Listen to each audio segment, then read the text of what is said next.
Now this is where it starts to get fun, because when we start talking about infinite geometric series, we're talking about things that go on forever. And when we start talking about sums of infinite geometric series, we're like, wow, how can you add up something that goes on forever?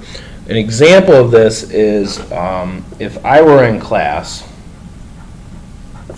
and you guys were sitting there and being your usual selves, I might choose to throw a dry erase marker at one of my favorite students. So you can insert whoever you think that might be here.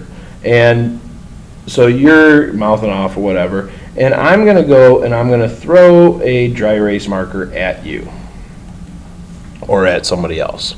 Now, if we think about this and said, all right, well, Mr. Gerhardt is 10 feet away from me.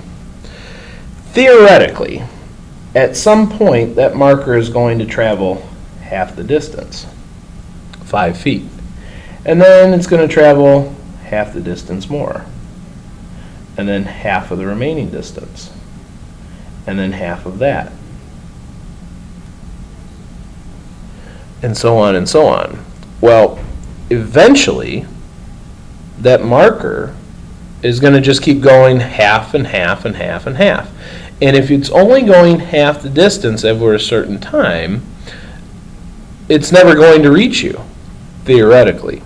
Now, every time I've done this in class, the person that I'm quote-unquote throwing the marker at, and I've never thrown the marker at anybody, so I don't want anybody to worry about that, but the marker would get to them every single time. And that person says, no, please don't do this. I don't want to, rely on the laws of math, that if it only goes half the distance, it's never going to get there. And so what we think about here is that I'm adding up an infinite number of halves. And when I do that, essentially what's going to happen is it's going to cover the entire distance. And so this is where an infinite geometric series, something that goes on forever, will add up to a number. And that number would be this total distance. We can use this example here. We have 5, and then we have 5 halves, and then we have 5 fourths, which is just converting these to the decimals, and then we have 5 eighths, and then we have 5 sixteenths.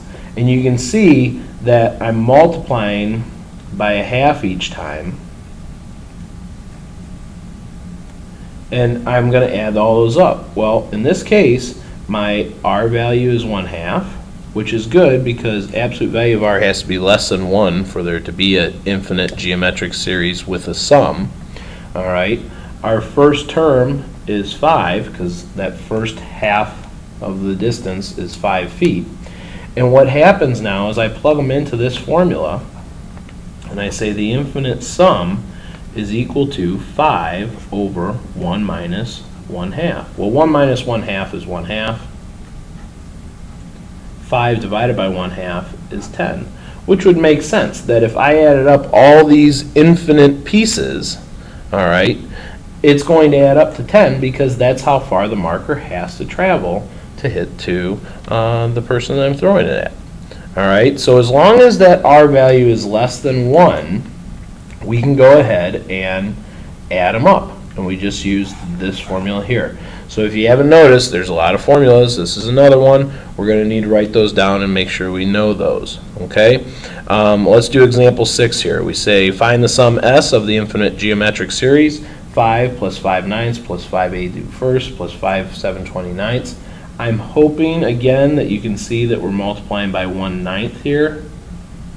If you can't, take two terms and divide them and get that common ratio.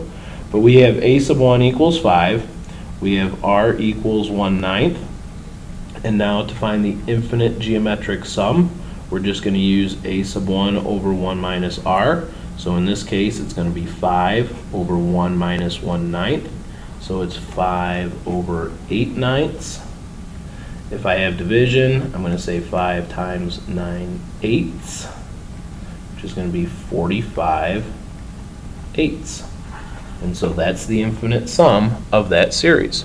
So we're going to do one last example, keeping the videos a little bit shorter today, and that's going to be turning a repeating decimal into a fraction. So that's the next one.